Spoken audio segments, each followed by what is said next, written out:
മേപ്പടി വിദ്യാഭ്യാസ സ്ഥാപനം പ്രവർത്തിക്കുന്നത് ദാറുൽ ഇസ്ലാമിക് യൂണിവേഴ്സിറ്റി എന്ന പേരിലാണോ, യൂണിവേഴ്സിറ്റി എന്ന മേപ്പടി പദം ഓഫീസിൽ നൽകിയ രേഖകളിലുണ്ടോ എന്നുള്ള ചോദ്യമാണ്.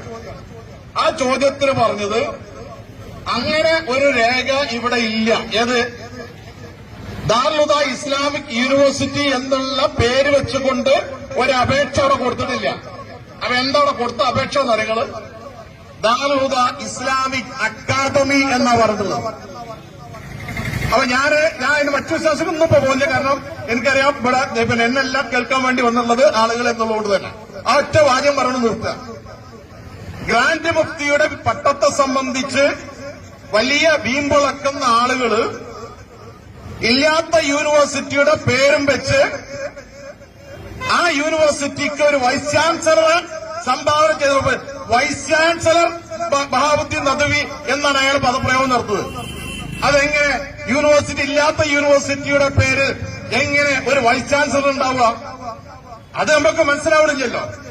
ഞങ്ങൾ നിയമം നോക്കിയപ്പോ യൂണിവേഴ്സിറ്റി എന്നുള്ള പേരിടണമെങ്കിൽ UGC ആക്ടില് സെക്ഷൻ 23 പ്രകാരം UGC ആക്ട് 1956 പിന്നെ നിർമ്മിക്കപ്പെട്ട ആ നിയമപ്രകാരം സെക്ഷൻ 23 കൃത്യമായി കൊണ്ട് പറഞ്ഞിട്ടുണ്ട്, ഇന്ത്യൻ പാർലമെന്റോ അല്ലെങ്കിൽ ഏതെങ്കിലും പ്രാദേശിക നിയമസഭയോ കേന്ദ്ര പ്രദേശമോ ആയിട്ടുള്ള, അതായത് നമ്മുടെ ഡൽഹി പോലുള്ള പ്രദേശങ്ങൾ ഉള്ള സ്ഥാപനങ്ങളോ അവരുടെ ഈ നിയമ സ്ഥാപനങ്ങൾ പാസാക്കിയുള്ള നിയമം മൂലം സ്ഥാപിക്കപ്പെട്ട ഒരു സ്ഥാപനത്തിന് മാത്രമേ എന്ത് പേരിടാൻ പാടുള്ളൂ?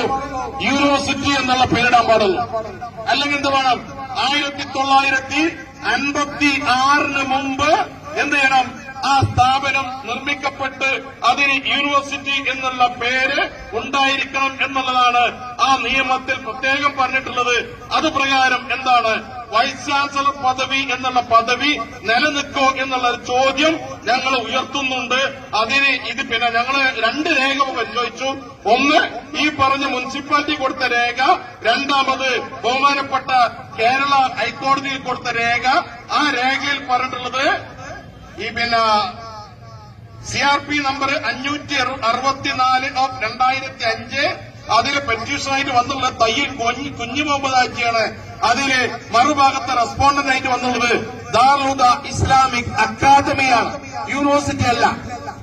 കാരണം നമ്മുടെ ഹൈക്കോടതിയിൽ കൊടുക്കുമ്പോൾ വെറുതെ അങ്ങനെ വെറും വർത്താനം പറയാൻ പറ്റൂല. അവിടെ അങ്ങനെയാണ് യൂണിവേഴ്സിറ്റികൾ. അപ്പൊ ഇല്ലാത്ത യൂണിവേഴ്സിറ്റിന്റെ പേരിലുള്ള ഒരു വൈസ് ചാൻസലറാണ് ഈ പറഞ്ഞ രൂപത്തിലേക്ക് വലിയ വിവാദമായിക്കൊണ്ട് നിൽക്കുന്നത്. മറ്റൊന്ന് സെക്ഷൻ 23 ഈ പറഞ്ഞ നമ്മുടെ ഈ UGC ആക്ടിൽ പറഞ്ഞിട്ടുള്ളത് കൃത്യമായി കൊണ്ട് പറഞ്ഞത് അങ്ങനെ ഒരു യൂണിവേഴ്സിറ്റി എന്നുള്ള പേര് ഈ പ്രൈവറ്റ് സ്ഥാപനങ്ങൾക്ക് ഉപയോഗിക്കാൻ പാടില്ല എന്നത്. The act states that no institution other than a university established or incorporated by a central, provincial or state act may use the word university എന്നാ പറഞ്ഞത്. ഒന്നുകിൽ ഈ പാർലമെന്റോ അതല്ലെങ്കിൽ സംസ്ഥാന ഗവൺമെന്റോ അതല്ലെങ്കിൽ ഞാൻ പറഞ്ഞ കേന്ദ്രഭരണ പ്രദേശമോ ഈ പറഞ്ഞ ആക്ടിലൂടെ ഉണ്ടാക്കിയെടുത്ത ഒരു സ്ഥാപനത്തിന് മാത്രമേ എന്തുപയോഗിക്കാൻ പാടുള്ളൂ? യൂണിവേഴ്സിറ്റി എന്നുള്ള പദം ഉപയോഗിക്കാൻ പാടുള്ളൂ. ആ പദം ഇവിടെ ഉപയോഗിക്കുന്നുണ്ടെങ്കിൽ ആ അതിന് എന്തുണ്ടാൻ പാടില്ല. അത് ഇല്ലാത്ത യൂണിവേഴ്സിറ്റിക്കുള്ള ഒരു വൈസ് ചാൻസലറാണ് അദ്ദേഹം വിദേശ യൂണിവേഴ്സിറ്റിയിൽ അഫിലിയേറ്റ് ചെയ്തു എന്നുള്ളത് കൊണ്ട് നമ്മുടെ ഇന്ത്യയിലെ ഇത്തരം ഒരു സ്ഥാപനത്തിന് യൂണിവേഴ്സിറ്റി എന്നുള്ള പദം ഉപയോഗിക്കാൻ പാടില്ല. ആ യൂണിവേഴ്സിറ്റിക്ക് ഒരു വൈസ് ചാൻസലർ ഉണ്ടാകാൻ പാടില്ല.